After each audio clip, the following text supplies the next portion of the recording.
match, there would be no game. What would a football game be without an audience? It would be a practice. Many of the best games ever played in America have been played before in empty stadia as practice games between great teams. But because there's no public, there's no game.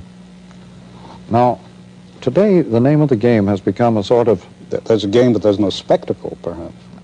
No, there's no game at all without a public. Without the audience, there is no game. In a theater, if there's no audience at all, you have a rehearsal, but you don't have a play. Now, in the case of playback, you are in the presence of the artistic process. An artist always says, how could I get that effect? I must go back and replay it. So what has happened to football since the replay is that the public now demands that the game be changed so that they can see the process by which the effects are attained. The games are even halted until the replays are completed on TV. It isn't just halted for the ads, but for the replays. No, I must say, Professor McLuhan, I had the impression that the replays were played on television while the team with the ball was going into a huddle and... Yeah, but they sometimes have to wait until the replay is completed. The public sometimes bring their own sets to watch the replays during the game. I hadn't known that. They take these sets into the stadium, do they? And they use the sets in the stadium, in the lobbies and so on, eagerly during the game, too. Now, this is a new form of participation in the game as process. Now, in our time, the public has demanded access to the artistic process in every field, including the schoolroom. The learning process is now something in which children expect to participate, not just as consumers, but as producers. And they get this from TV. This is because of the speed up in communications, is it? Yes, and because TV is in a par excellence way a medium of processes. It reveals processes as never before, not just products. So that you only have to watch the more effective forms of advertising to see that the ad is never presented as a product, but always as a process of participation. This is where Sesame Street has shone, made by Madison Avenue experts. It shows the entire learning process in action and in the best advertising style.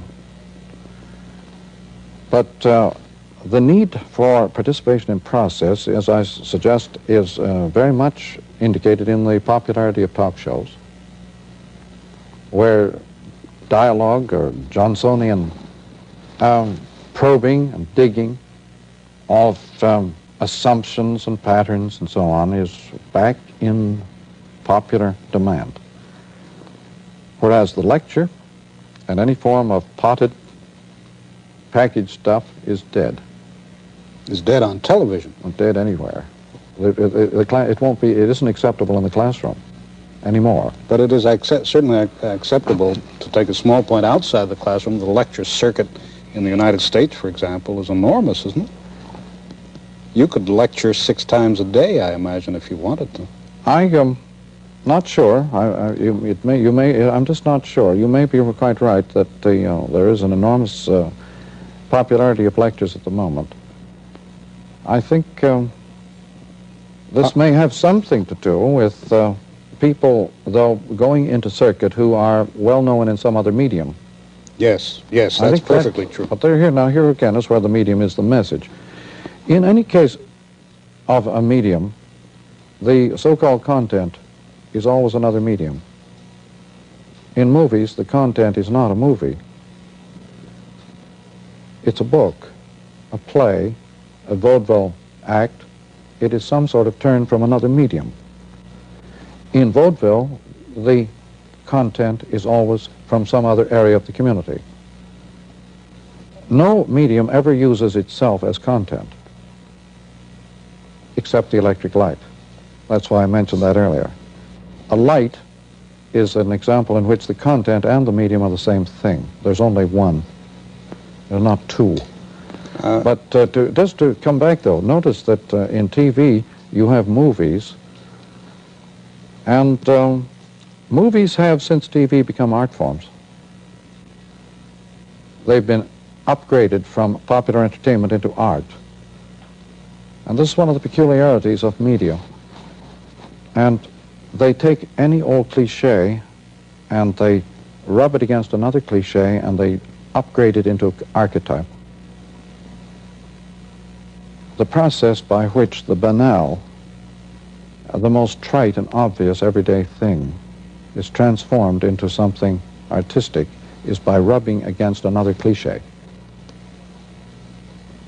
Could you give an example of that? I had to warn you that the questions would be somewhat literal.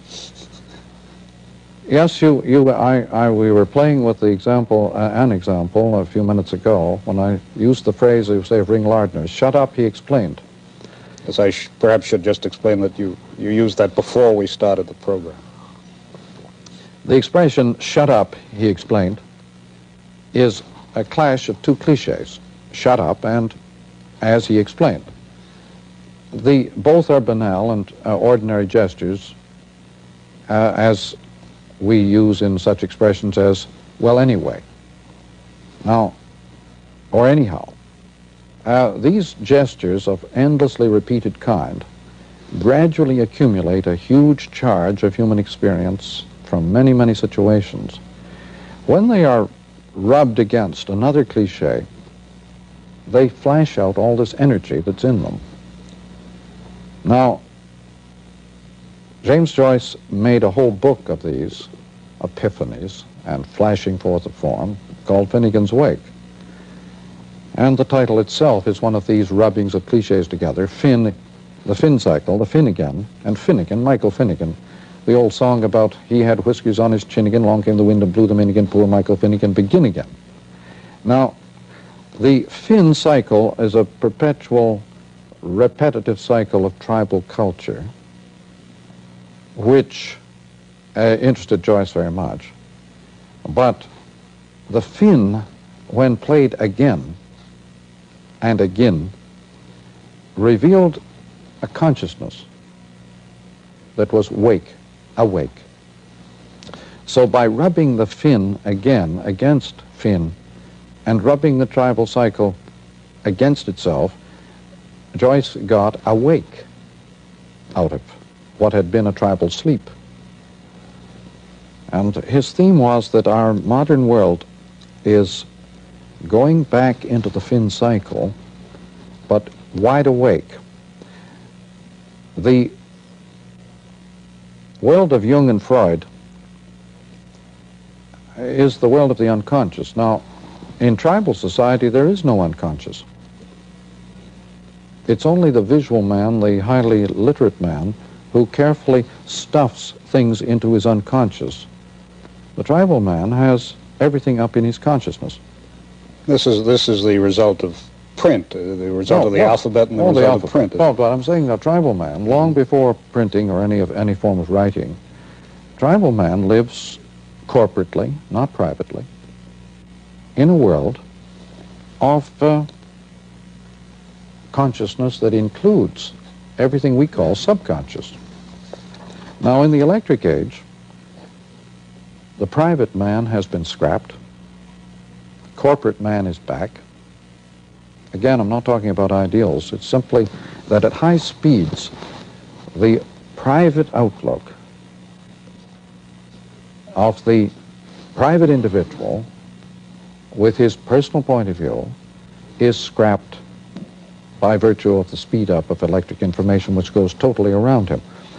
As electric man goes inside this resonating envelope of information, he joins this subconscious world that had previously been created by ages of private consciousness, and the gap between the private and the collective consciousness ends.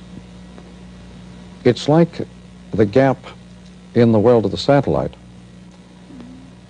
The rim spin of the satellite around the planet has ended nature by putting the planet inside as the content of a medium of satellites. Now, when you